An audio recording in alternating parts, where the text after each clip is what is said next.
नाज़रीन को अपडेट करेंगे कि पूरे इलाके को कॉर्डन ऑफ कर दिया गया है और तहकीकाती इदारों की टीम्स भी यहाँ पर मौजूद हैं। सर्च ऑपरेशन भी किया जा रहा है, चेक किया जा रहा है कि ये गाड़ी में धमाका किस तरह से हुआ और धमाके की नौयत क्या थी। पुलिस एहलकार जो जख्मी हुए हैं, 3 पुलिस एहलकार हैं जिन्हें अस्पताल मुंतकिल कर दिया गया है। मोहम्मद ज़रीफ हमारे साथ मौजूद हैं, मजीद बात उनसे करेंगे। मोहम्मद ज़रीफ, कहिएगा जिस गाड़ी में आग लगी है इसकी कोई तफसीलात सामने आ सकी हैं?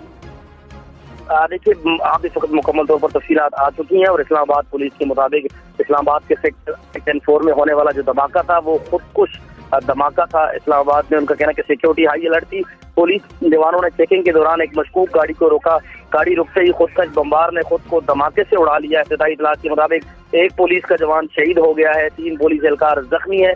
पुलिस अफसरान की जो बारी नफरी है वो मौके पर पहुंच चुकी है और इस्लामाबाद पुलिस का कहना है कि मजीद जो तफसीलात के बारे में आगाह किया जाएगा। ये इस्लामाबाद के सेक्टर I-10-4 में खुदकुश हमला हुआ है, जिसकी तस्दीक इस्लामाबाद पुलिस के तर्जुमान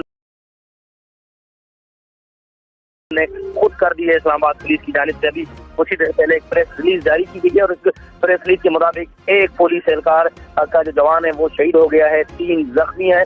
खुदकुश हमला आवर जो है वो किसी नामालूम मुकाम की जानिब जा रहा था और इस्लामाबाद पुलिस के जवानों ने आज जो है इस्लामाबाद को दहशतगर्दी के अपनी जो जान का नजराना पेश करके इस्लामाबाद को दहशतगर्दी के बड़े वाक़ये से बचा लिया, क्योंकि गाड़ी में सवार जो गाड़ी चलाने वाला था वो बमबार था। खुदकश बमबार की शनाख्त की जा रही है। खुदकश बमबार ने खुद को उड़ा दिया है और ये इस्लामाबाद के सेक्टर I-10-4 में खुदकुश हमला हुआ है, क्योंकि इस्लामाबाद पुलिस के जो एहलकार थे इनकी जानिब से सिक्योरिटी हाई अलर्ट थी। इसको रोका गया और रोकने के बाद जो है वो उस जो खुदकश बमबार था, जब उसे ये नजर आया कि अब वो यहाँ से बच नहीं सकता तो उस पर उसने अपने आप को उड़ा दिया और इस्लामाबाद पुलिस की जो बारी नफरी है वो मौके पर पहुंच चुकी है। तर्जुमान इस्लामाबाद पुलिस ने इस वाक़े की खुदकश हमले की जो है वो तस्दीक भी कर दी है। जी ठीक है ज़रीफ, आप हमारे साथ रहिएगा।